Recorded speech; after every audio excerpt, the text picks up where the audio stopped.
if it's all right with you and you're ready, we'll get started. And it gives me great pleasure to introduce a wonderful person and resource, and that's Mary Yarbrough. She's been in charge of the Vanderbilt programs for quite a while, and 1 or 2 years. I won't age her too much, but no, she's a really good person, and we're just really fortunate that she's willing to speak with us. And Mary, just if you could maybe let people know, and Bubba will help with the chat and so forth. But I think you're interested in some interactions too. So anyway, thank you for joining us.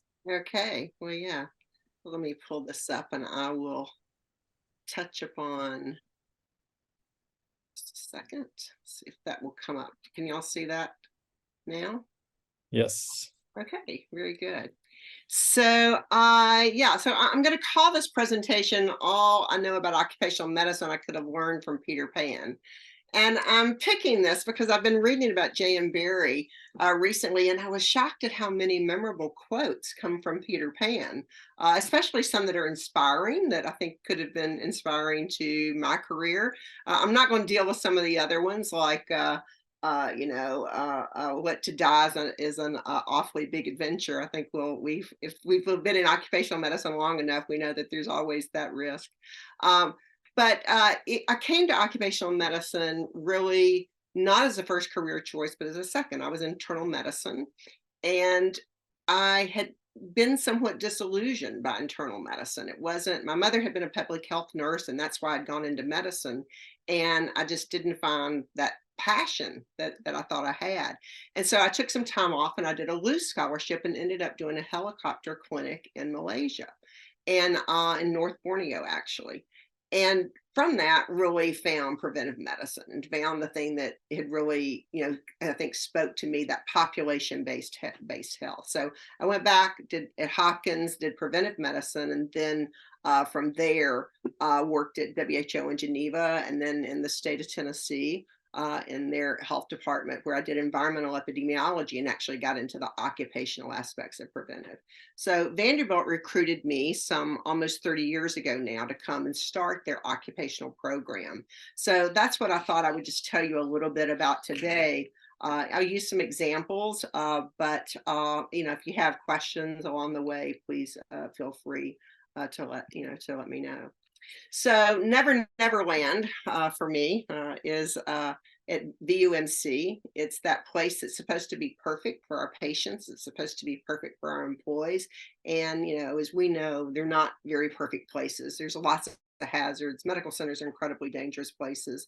And so a lot goes on there. We have some 40,000 employees that work for VUMC, the medical center. We have another about 8,000 in the university side. But we have about 10,000 affiliates, and those are different people that work in different capacities that are actually not employees, but are parts of partnerships or limited, liability companies, etc. We have 7 hospitals that are owned, 57 where we have staff, and then we have over 200 clinical sites. And in occupational health, we're about 81 faculty and staff, 62 FTEs with about a $10.7 million budget in that area. So as I told you earlier, my title was Executive Director for Occupational Health and Wellness. Right now, I have just stepped down and stepped back and I'm Senior Consultant because I'm reaching toward the end of my career. Dr. Rory Rolando has taken over that position, but I stay on and I'm supporting her over in the transition period. So Kurt and I got to talking, and we're talking recently, and he had asked, well, would you mind coming and speaking with us? And I said, well, yes, kind of give me some ideas of what you would want to see. And we came up with these 3 objectives. We want to identify the components of large university and university medical center programs, and those are occupational programs. Discuss the optimal functioning across the disciplines, and then discuss solving the exposure and financial challenges in the world of academia.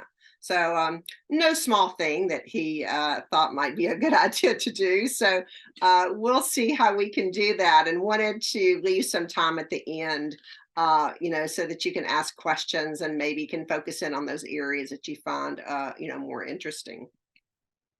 So the first quote, all the world is faith and trust and pixie dust. The thing that my lesson from that I think that I learned is that you've got to have a mission for which you're passionate. So when I came to Vanderbilt, my first meeting, and when I arrived as the person here to start occupational medicine, is I didn't really have a home department, right? Because occupational medicine is one of those, it's either kind of in family medicine, or you're in the emergency department, or you're in internal medicine. And I showed up in internal medicine. The first thing they said to me is, well, we don't really understand why you're here. And so I thought, okay, so that was my introduction to coming to, do occupational medicine. At the time, the university and the medical center were combined. So my faith was that I believed in population medicine. I knew what I needed to do. I understood what had to happen. And I had trust that there are very intelligent people in academic areas, that if you can make the argument to them, if you can show the data and the way they need to see it, then you can get them on board. And then the pixie dust was the thing that I had to go find. I had to find, what's that way that I can stand out? At the time, I was like, it was just me and maybe I think 5 other people that were probably there. So I had to really think of, what's the way that I'm going to be able to find that special thing, that certain way to talk to them that they can hear me. And I think that's really important for occupational medicine, because in general, we're a pretty boring program if you just read, our job descriptions, and that, we're going to have hazards and we're going to mitigate them and eliminate them. And so I think it's trying to bring that to life that becomes a really important part of what we do. So here's the way that they traditionally think of us, right? The broker's view of employee health benefits is, you take this step, you go out and you get a health plan, or if you're a big place like us, you have a third-party administrator. And they're going to have hired some vendor to work with them that's going to do health promotion. And then over here, you're going to find an occupational health clinic, and maybe you'll start it. Maybe you'll, go out and you'll, if you're another employer that's not a medical center, you'll get another vendor that'll give you that service. And then EAP, you're going to go out and get a vendor. And then they throw all these vendors together that compete against each other to give them the best price. The idea being to keep the health cost as low as they possibly can for the HR people. And that's the way, that they see us. And so my first job, I was sitting in HR. So I would get to kind of see these presentations and think, wow, that's a pretty cold way to look at the health of our employees and our population.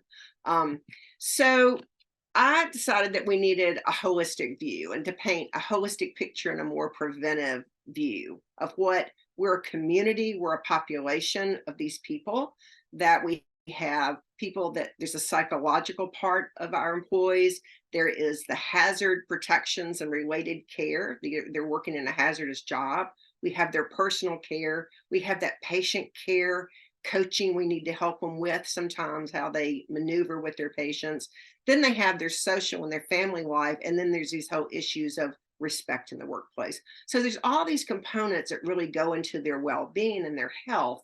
And we need to paint that picture so that they don't see us as this hodgepodge of different vendors that are overlapping or doing things that are at odds with each other, but that this is all one strategy that we're going to have. So I came up then with the health and wellness concept, the occupational health and concept. And the mission was to engage employees in innovative programs that maximize productivity and well-being. And combined, I had 4 programs. There was Health Plus, which was our health promotion. When I first came, we had about 3 people in that division already. Work-Life Connections, EAP. At that time, we had 1 part-time counselor originally. And then an occupational health clinic. As I've already said, there were about 5 that were working in the traditional. An occupational health clinic for us is that traditional occupational health that we do. That concept of the way that it's looked at in a very, I think, more narrow sense sometimes. So in this, I think the pixie dust was the innovative programs that maximize productivity. That's what I think over the years speaks the most to people. Leadership are about productivity. They're about innovation. That's in our pillar goals for our medical center. And strangely enough, for employees, it's the thing that catches them. Most people don't come to work at medical centers to be healthy or universities to become smart. They come to work there because they want a paycheck, right? And if you're a faculty member, you want more than that. You want to be able to be productive. You want to write papers. You want to do research. You want to, get RVUs if you're in the medical area. So I think that productivity thing is something that we often, when we present occupational health, talk about it from helping people be healthy, when really I think we have to add, in addition to that well-being aspect, that productivity is a very important thing to get across. So second star to the right and straight on till morning. So you have to have a model then. So we've got this idea of this holistic view, and then what's the model that we want to have for that? So back, I think before there was a the total worker model that NIOSH has, WHO actually was dabbling in this healthy workplaces and had this framework, which is very similar, I guess, to how you influence a healthy workplace. And in that framework, there are components of the physical work environment. There is the personal health resources, the psychosocial environment, and then that enterprise community. So our programs really, I could use this model to take our programs and to speak in the language that academic people speak in. They need a model, right? They need a paper. They need to see where you're coming into this. And so I could say, I'm using the WHO model. It happens to have, of course, in the center of it, our ethics and values and culture, but it has that nice little TQI circle that they all love too, right? Everybody loves total quality improvement to be included. And so I showed that we could put these programs, we could unite them in a model that was already standardized, and that we would use continual a TQI concept then to get that across. So come with me where dreams are born and time is never planned. Once we had the model, we had to really get the team together and then define the services. So I spent a lot of time trying to think of how to these programs.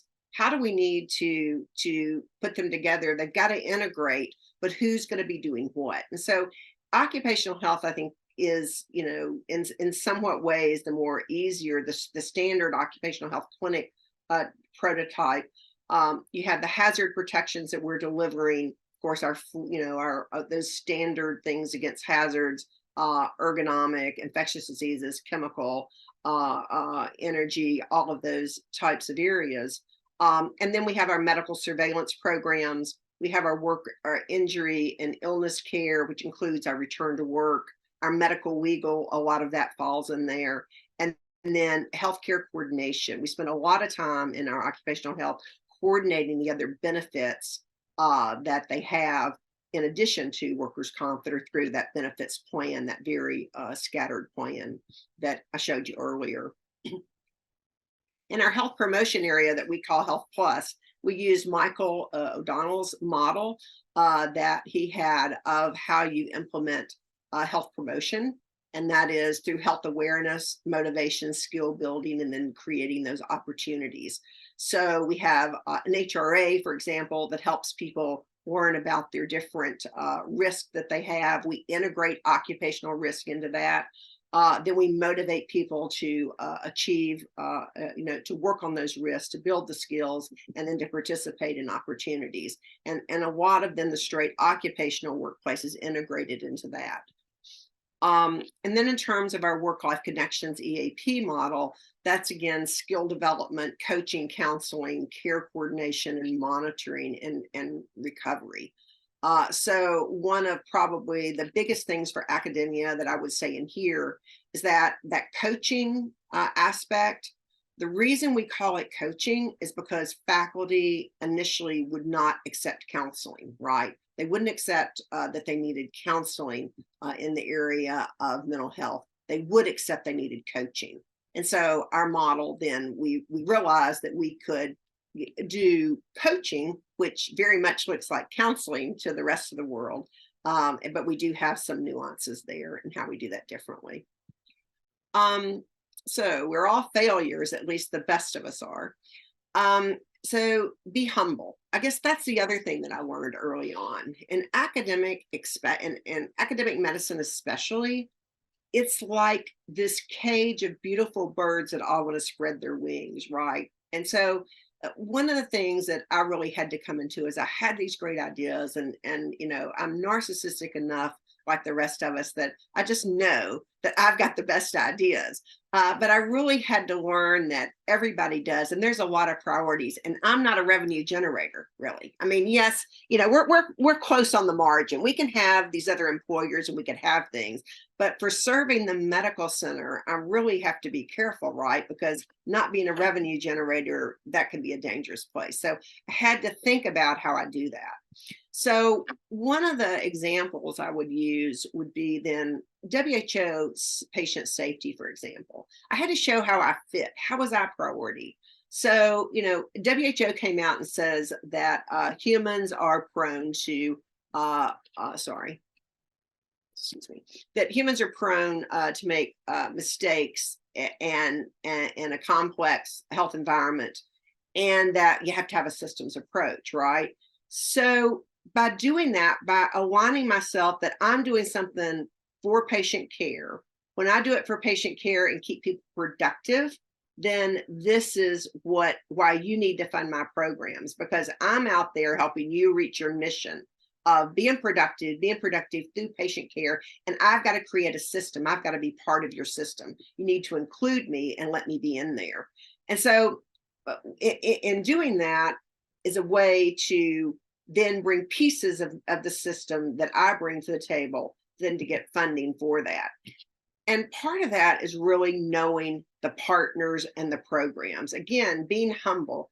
I don't have to recreate everything. If I can find it someplace else that somebody has it, I want to join with them. And in joining with them gets my name out there, gets my programs out there. And then that way we are better to come to the table and to ask for, when we ask for funding, we can align with other people's missions and initiatives to say we're supporting those things too. And so these are I just went through my calendar and looked in the last 6 months that I was at Vanderbilt of people that I had meetings with, that it had something to do about our programs and trying to either sell them our program, or they are getting something in their program to join to be able to, for us to deliver a service better or to do it better. And these are just kind of some of those examples. So never is an awfully long time. Each idea has its time. That's the other thing I learned. I could come up with some of the greatest ideas. I could have the best partners. I could have the most solid plan, but it wasn't its time, right? And so I always say you have to keep 4 or 5 different big plans moving at one time so that you can pull it off the table and you can be ready to use it, but to not get frustrated. And I think one of the best examples, Ramazzini, the father of occupational medicine, noted, back in 1713, that scholars, of who physicians were a part, that we can start out being jovial, but in the end, we can become melancholy, right? And so you would think by these types of observations, we would all know that we probably need special attention to mental health in the healthcare setting. But yet it's something, right, that we're just now really accepting. It's the wave that is coming now. And so, we had a lot of programs that we were doing in this area, and we were ready, so that when in the last few years, as things have become more stressful, well-being has come to the forefront in the terms of mental health. We've been able to pull that.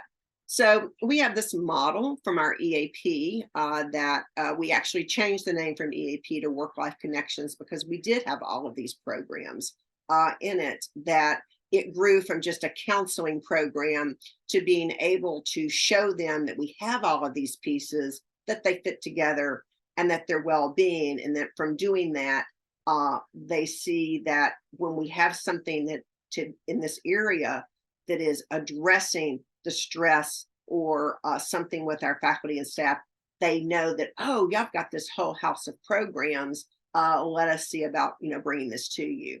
So Share was the last one that they've added. It was our sexual harassment awareness, response, and education that when it came up, they weren't really sure what to do with it. And they said, oh, well, mental health. And they've got this, model where they have this house with all of these areas. So they, they pretty much, voluntold that we would now head up the share program. And so just an example of always having something ready to show people and to know that its time will come. So absence makes the heart grow fonder or forgetful. You can have a plan, but you got to communicate, you got to communicate, you got to communicate. So I thought I'd share with you our plan for COVID. When COVID came into being, we put together the strategy that is here. It was one where we had our different workforce groups that we were targeting. It was our faculty and staff that in general that we were monitoring, our high risk groups, our departments, and then also we had a group that was working on, it was morale, but it was really the people that were working to make decisions about how to integrate things. Then we had all these subgroups. But if you'll look over there in yellow on the right, it's all the different ways that we communicate. So I believe in threes. I believe it takes 3 years to ever get any program up and going. And I think it takes at least 3 times, 3 different ways to ever try to communicate anything. And so, having that patience and being able to have a strategy of communication, I think is an incredibly important part of occupational health. Trying to help people understand, trying to remind people the services we have, how we're delivering those, and what to do in that setting. Because most people don't think of themselves in an occupational setting, right, as needing any help. I mean, physicians and nurses are the world's worst about thinking they need help. So we really have to find a lot of ways to meet them, those groups, and tailor the messages to those groups.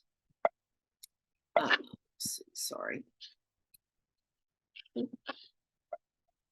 Well, hang on just a second. A little problem. There we go. So Peter was not quite like the other boys. On this, I think my point is to find out what boys you are talking to. So speak to your audience. If I'm talking with a CEO, right, I need to speak like a CEO is going to speak. I need to talk. I need to know what's important to them, what their metrics are, and how am I contributing? What's my ROI in those terms? If I'm speaking to physicians, I want to bring in caring. I want to make sure that my message is more caring. It's more accepting of, or nurses of patient care. If I'm speaking with the financial people, I want to just have cold facts and no heart, right? And if I'm speaking with lawyers, I want to negotiate. I want to always never say anything exact. I want to make sure that I've always got room to wiggle. So let's just talk about the CEO. So our CEO is Dr. Jeff Balzer. He is the president of the medical center. He's also the dean of the School of Medicine. And he, by going through and listening to his speeches and reading the things that he has said, I picked out the things that are important to him. It's excellence in the work we do. It's recruitment and retention of the best. And it's responsible use of resources, control healthcare costs, and maximize productivity. So, the healthcare costs that we talk about here, right, are workers' comp. From my standpoint, would be workers' comp. It would be the healthcare plan. What things can I do to help control those medical center costs? And then for productivity, it's absence, right, or presenteeism. It's those concepts. And so recruitment and retention of all of those, the thing that probably gets the biggest traction in an academic medical center is retention, right? Because retention to them is everything. It is everybody that makes money in the academic world, it boils down to, is usually faculty seeing patients or advanced practice seeing patients. The faculty in our sense, physicians. It is people writing papers and getting grants, right? Or it's doing education. And for those things, they have to retain those folks. They're not out there. We have shortages in healthcare right now. So anything that I can do to show or to improve retention gets traction, and it's very important. Now, the other things that I know that he thinks are important are, and this is I would, if you want a report to read that really has great um, uh, ROIs in them, and something that gives you an idea about the value in academic medicine, is this Blue Ridge Academic Healthcare Group report. Just happens to be co-chaired by Jeff Balzer, who was our CEO, which didn't hurt anything. But it's really the basis for being able to speak to him in terms that I know that he understands and that he believes, because there are statistics that they get to in terms of ROIs, that they use the logic. If I use the logic they use, then I can align with that. So know your audience, know what they believe in, and then speak to them in that language. It's not doing what you like, but in liking what you do, that is a secret to happiness. So, the other really important part that I've learned over the years, and I have changed, is you really have to maintain your own passion and do your own check-in with yourself. I started out, really not doing that so much. I think I more in the first was really taking it all, way so much serious that I almost lost my passion for it. So I do think it's really important for all of us to really think about that. And I always end with a couple of slides, most of the lectures that I do, especially for the faculty. And I would, share that with y'all now. So I'm a big Bonnaroo fan. If you don't know Bonnaroo, it's a music festival here in Nashville. I go every year. And one of my favorite groups is Wu-Tang Clan. And I like Wu-Tang Clan. I've seen them there. Well, not really a group so much as a collection, but I've seen them there a few times. And the thing is, of course, if you know their music, it is incredibly crass, a lot of it. But if you put it in the context of what where they came from, it really helps you understand that. And they have one of these quotes in their song that I think is just so important. It's knowledge. It's know the ledge where your heart is, or fall off into internal hell that's uncharted. So I think for all of us, especially in OCMed, but really in the academic setting, it's really important to make sure that you know where your heart is and you keep it there. So I'll end with this one. The moment you doubt whether you can fly, you cease forever to be able to do it. So do keep to the basics. I mean, we know that in OCMed, and we know that it's the right thing to do. It's just such a young field in traditional medicine that it's really hard to even know what we are. I think we still struggle to really define what we are. And so, define what it is for your area, what your place is. And, you can define it, whether you own it or your partners with those that own it, other pieces of it. I think it's just really important.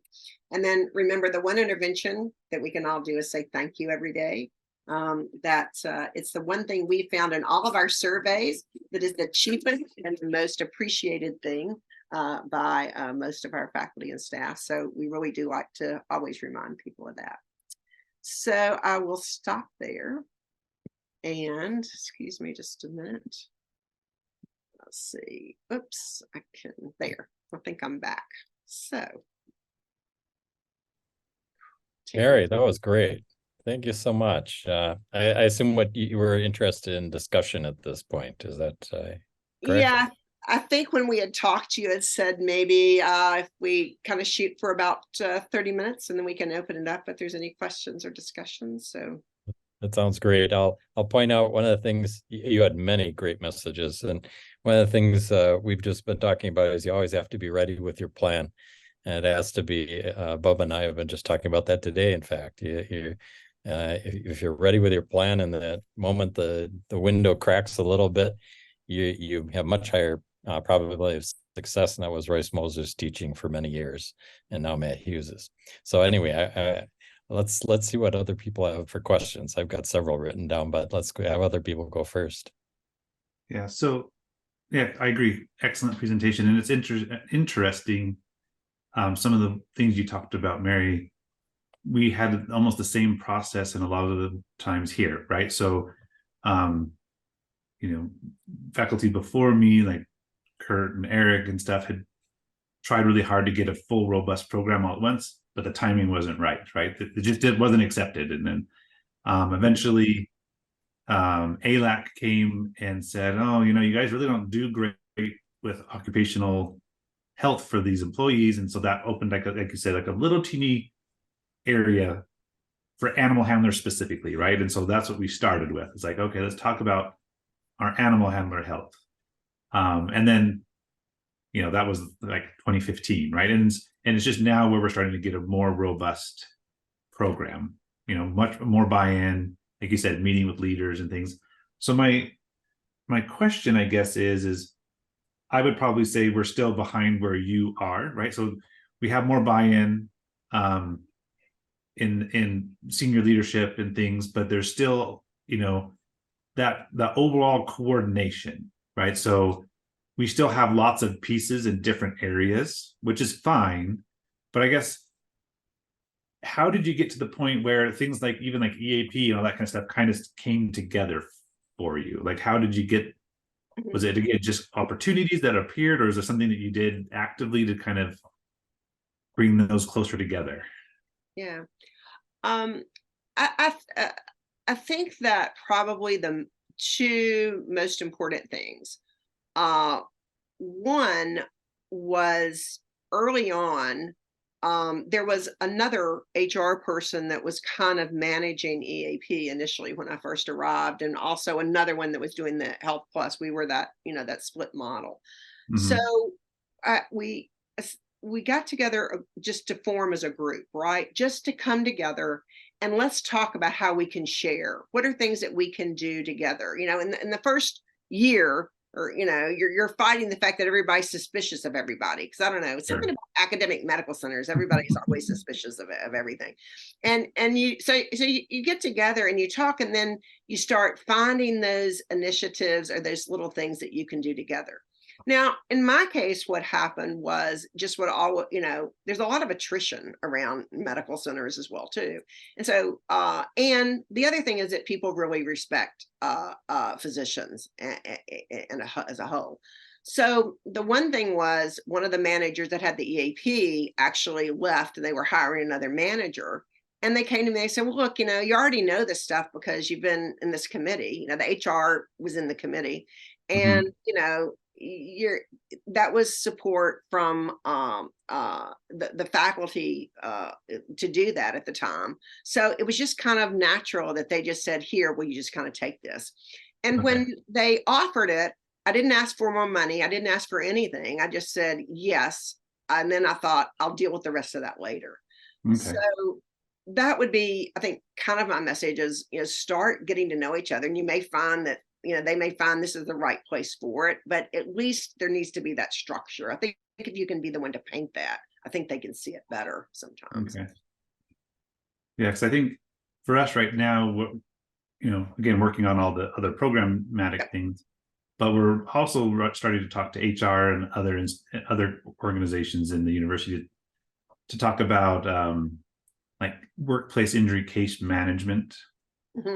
OSHA 300 log reporting and stuff. That's a lot of that's been just under HR, but no medical real input, right? Like, because it's just the HR group that's been doing it. And and Daryl, who's on this call, kind of looked at it with us, and like their first days to report on average was like close to 60 days, and just things like that, right? And so that's kind of our next area that we want to try to partner with. And so that's why I asked that question. I think HR is the best partner we have. Unfortunately, there is that broker mentality that it has infiltrates HR. They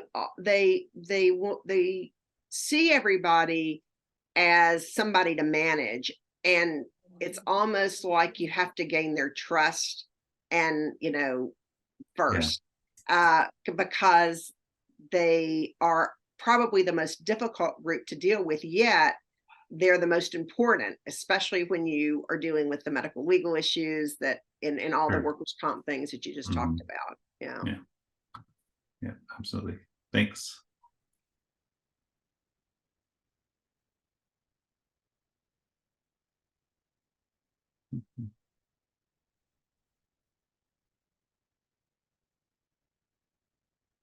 You're on mute, Kurt. I did it again. Oh, I can do this. I was going to say if anybody else had any others, I'll jump in. So you mentioned the issue of productivity, and certainly we totally agree. And in occupational health, we're pretty unique, really, within the healthcare system in terms of caring about productivity. I mean, the rest of the healthcare system, with few examples, if any examples, it's a non-issue. What are your thoughts on how did you come upon that initially? Then how have you handled it in terms of, and do you do any tracking or attempts at measurement someplace, or how do you package that? Yeah. So the probably best example I could give you would be what happened with our faculty. So back when probably I'd been around Vanderbilt maybe 3 or 4 years. We had a suicide that happened in one of the areas that had greatly impacted people. It was a trauma. And the that kind of got me thinking when I got to looking into this, when they had called us and asked us to come and to speak to the department. But what I started noticing and doing surveillance then with our TB program was that there were these other cases that I was picking up on. So, I mean, when I say like the TB program, that's a weird jump, but with what we do with TB, right, is we look at all the cases and we see what they are and we report them out each year to the Medical Center Medical Board. Well, I started picking up these other cases of career-ending events that were happening. And this person in trauma, when I was working with them, was really bothered by the fact, yes, that this suicide had occurred, but that we weren't paying enough attention to what was happening when they had to replace people, right? And it's not as, I don't want that to sound too cold, but the conversation led to him talking about how much it cost him to recruit and to hire. And that, he said, here's an example. Could we not have done something more and built up better resources and to support our faculty? Because him being angry at the time was talking about the fact that, let's just look at this coldly. This is how much it's going to cost them if they have to just recruit this position.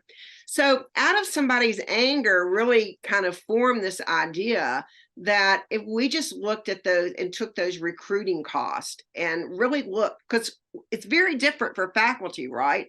You hear with HR, the numbers, it's what, 2.5 or 1.5 times their salaries that cost in recruiting. But with faculty, it can be very real. You can look at the cost lost in a clinic revenue. You can look at the cost lost in research. If we have a researcher that comes in, we have to set up a lab. We can spend $10 to $20 million just setting up their lab. If we lose that person, that's that's a hit. So what we did was work with this surgeon to really look at what his loss was when he lost a faculty or a physician. And then we started talking about that. And that's how we actually got funding and began a faculty and physician wellness program that was modeled after our EAP and used some of the same staff, but we have independent funding. And still to this day, we have independent funding for a faculty physician wellness program. So what we do is we report to them how many people came to the program, how many of our faculty and physician new cases that we have each year. And we will also report, we will look at retention of all of our faculty versus retention of those that are using the EAP services. And we have consistently even always shown that it's even equal or better in those groups that we've been working with. So they're not, we don't have to make necessarily a complicated research project out of everything. A lot of it is just looking at the metrics you have, or working with people to find out what the cost is to them, and then seeing what you can do to help show that you're supporting that cost. That's So really another helpful. really quick and dirty, that we do that is very well accepted is we send out surveys each month to say, was the problem that we saw you for an EAP, was that problem impacting your workplace, your work? And then do you feel like you're doing better? And that is powerful for them to see faculty that are saying that, and we give them the stats of how many are doing that. We do with immunizations and things. We also, of course, look at time out. So like with COVID, that was a big thing, how many days we were having people out. And they actually gave us a lot of staffing just to try to help manage that. So it's mainly showing them what it's costing them. Great examples. And Jeremy and I are recruiting, and we know how much our costs are, but some other areas in the university, the recruitment costs for wet lab scientists can be even strikingly higher. So those are really great ideas. Yeah. Thank you. I mean, surgeon, assistant professor, I think ours is like $250,000 cost. Recruit associate was like $500,000, and full professor is like at least $1 million, I think. And that's not counting the cost they lose the clinical cost, I think is what it is. So, and that's work that the chairs in surgery, provide. Dr. Yarbrough, you mentioned a really great point, and I was wondering, do you have the same initiative, and what else do you do for addiction, right? Especially when you have someone who could potentially lose their license if they show up to work inebriated or under the influence, or end up getting a DUI, not even at work. The cost for addiction is quite high. Are you doing any other steps within the EAP or in the wellness program to address that? Yeah, I mean, addiction and drug treatment is fascinating, right? Because if you talk to the benefits people, what are they always trying to do is cut the cost. They don't want people going to treatment, right? It's a big cost. And we have over time established a very different aspect of that. We remind people and do a lot of education that addiction is a disease. It's a disease with a treatment, right? And just like we have people in ADA, it's where it comes in as a very big friend of ours there, right? And so if somebody has gone to treatment and then they're in a protected class. And so, that's one advantage that we have with like the HR types. But with the faculty types, speaking to your audience, they know that this is a scary place to be, especially if you're a faculty member. And again, I'm going to use faculty examples because if you can make something work in the faculty, it will trickle down to the rest, just like running water. I mean, it'll happen so fast. The nurses want everything the physicians have, right? The staff want everything that the nurses have. So it's really a chain. So that's where we put a lot of pressure. So with faculty, it's a disease. Other faculty members know that. Other faculty members know the fear that they have of being sick themselves and how scary and isolating it is.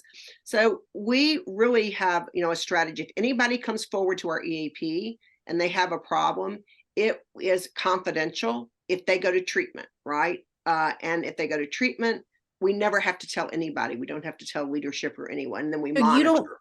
You don't tell the PHP program. Is that not something that's necessary in the state of Tennessee? We will, yeah. Well, part of our requirement is we require that they tell the state program and work with them. And the reason is because we can't monitor them if they're working at other places, because once they go to treatment, they have to come back and be on agreement with us. So independent of the state's agreement, we have our own agreement with them. And that is we do our own independent monitoring. We do our own counseling requirements with them, as well as one of the requirements of our monitoring plan is they have to have signed up with the state. And the state often allows them to just go with our program and then just check in with them. Sometimes there are things, for some reasons, we want the state to do some additional monitoring, especially if they have another job. So we can't control that. But Vanderbilt has a very this is one thing I'm very proud of them. They have a very aggressive culture toward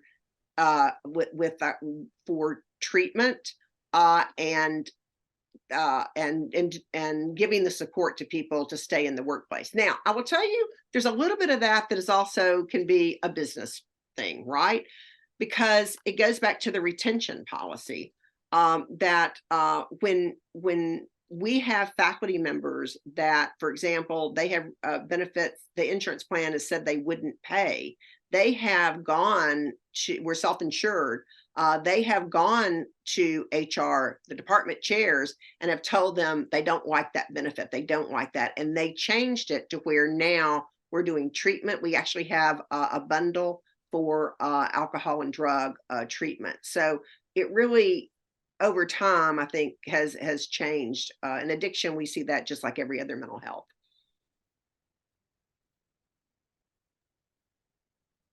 Mary, I have a question. This is Eric Wood. I imagine your institution is like ours and many, where there's a lot of individual power bases or fiefdoms that may have competing interests from the institution at large.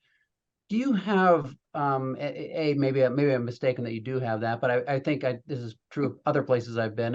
How do you propose, or how do you recommend navigating all those different entities, especially as you mentioned, there's a lot of turnover. The president might be there for 5 or 10 years, and chairs might be there for 5 or 10 years. I mean, it's part of a natural cycle of academia.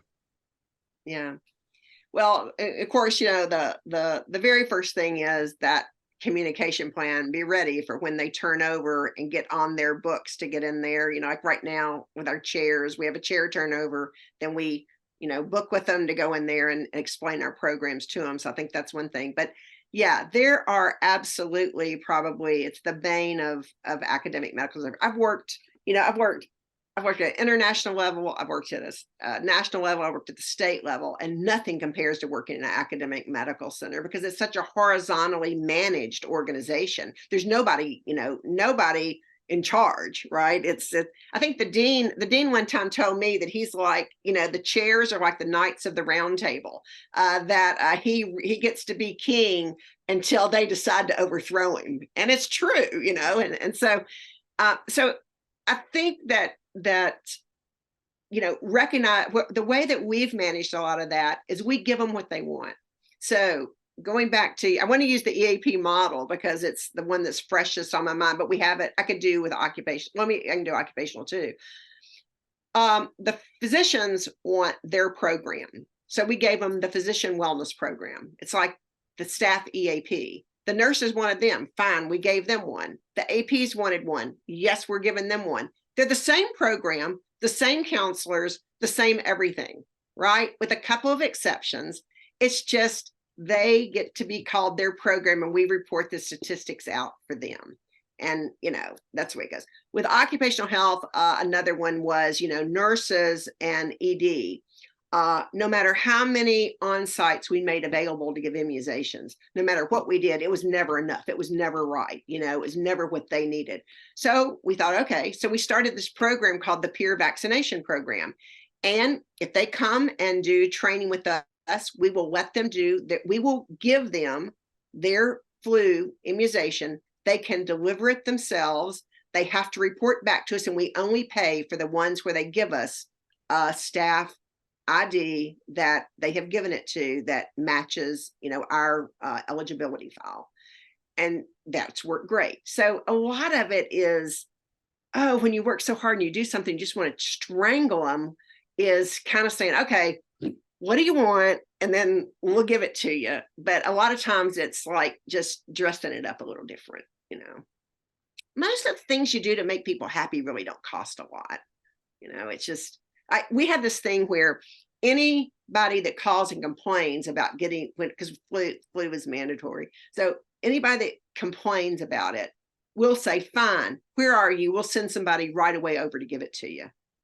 And what happens is it diffuses the whole situation, and they're so embarrassed that you would do that they'll come in and get the shot, But so a lot of it is just not fighting with them because they're stressed out. They're stressed out. They're again, narcissism, especially is a hard thing to get in check sometimes. And I know, they train us to be narcissistic all through our training, and then they expect to get it under control when I get, but so in academics is a little bit different than the corporate world, where everybody just do what I said do, say do.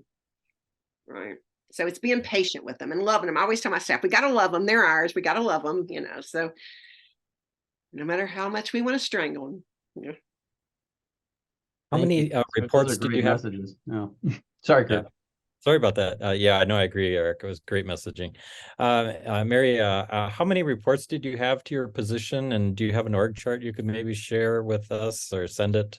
Yeah. Thank you. Direct reports, I do, and Lori still has, I think it still has the same structure, is the head of the health promotion program, the head of the occupational health clinic, and programs, traditional programs. That's what Melanie Swift did. That's what Lori Lori did before, and the communications outreach person, and then the administrator who / also manages our systems as well as our HR component. So that was our work group together, and then each of those had their reports on there. Where did the lab kind of stuff sit within that structure? Did you say the lab? Yeah, right. The on-campus lab, whatever. In terms of the work that the lab we do, or the medical center's lab? I'm still not clear. I was thinking about the research lab type side of the fence. Yes. Yeah, and well, so we have a shared structure between the university and the medical center. All of the research, because they're in the schools, belongs to the university, but we manage the programs for that because we have the university and the medical center. So occupational health, our occupational health does all of the everything you would think of as traditional healthcare, like disease management or worry, in terms of prevention, in terms of med surveillance, in terms of workers' comp. And so we would put the labs in our medical surveillance group. It's medical surveillance / fit for duty / all of those requirements where you're monitoring people is in that. If I may follow up, where do you then have your safety industrial hygiene folks who do the measurements of exposure? Right. So we split. There is a group that is environmental safety, and that group is a separate group, but we do the ergonomics, and we have the infectious disease trainings and things, half of those. So they're parsed out a little bit in that area, but they're a partner with us. We meet with them regularly and go back and forth. The same thing with our workers' comp. While we see the work-related injuries, we do the initial, we do the work. We have to panel in the state of Tennessee. We have a risk management out of legal that makes a determination if it's work-related, but we do everything else with it, except they're the ones that investigate and make the determination. So we have to partner with them. Same thing with our infectious disease group. We do all the immunizations, we do all the all the exposures, they do the patient stuff. So, they might tell us who our employees that are exposed. So it's a lot of fluid, stuff in between there. Thank you. Yeah. I have a question, Rosie. I do work in the clinical setting with the providers, and for staff, what do you do for employee engagement? Like, I find like our medical assistants and different people, they do a lot of, they're just constantly roles are changing a lot, they're adding new contracts, things like that. So it's important to keep them engaged and happy. Is there things that you guys do for your staff to keep that? And it seems this role, like, changes, so it's constantly like, I don't know, your fault that things aren't working or something, but I know that's not true, but it's the nature of the job. Yeah. And let me tell you right now, we were just, in a meeting. We'd have a well-being survey, culture survey, and a well-being survey that we do. And I just was hearing the faculty one, yesterday, and in everybody right now, satisfaction and the feelings of well-being are down, right? A little bit from where we have been before. And that what HR is seeing, our right now, our turnover rate is one of the higher than it's been in a long time. So we're really struggling with the staffing all the way around. So I say that to say some of this is right now a very important thing for you to be thinking about, because you know, it sounds like you've been experiencing a lot what we have. We do have, probably the best thing we do is this culture survey where our employees are surveyed, and it tells us those things that, you know, it's a pretty good one, and it can help you understand those areas where you need support. So last year, for example, or 2 years ago, our area in diversity and how people felt respected was probably one of the lower areas. And so we put a lot of work into that area, and that's been one of our higher ones this year.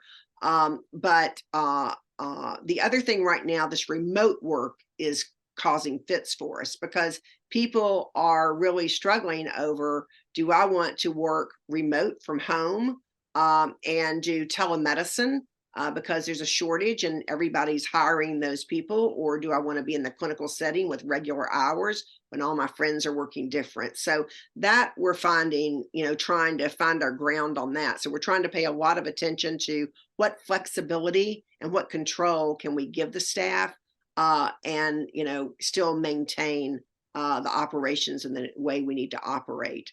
The other thing that we're really trying to focus on right now is connectivity. During COVID, everybody got a little disconnected. And even though our occupational clinic people were still showing up every day, I think their homes and their families and the impact that they had externally felt everything a little disconnected. And a lot of their partners that they used to see in working were started working remote and from home. And so we're really trying to make sure that we're building back connectivity, thinking about, you know, things that we could do to you know, to promote that social that was so easy to have before. What we're really having to make it intentional right now.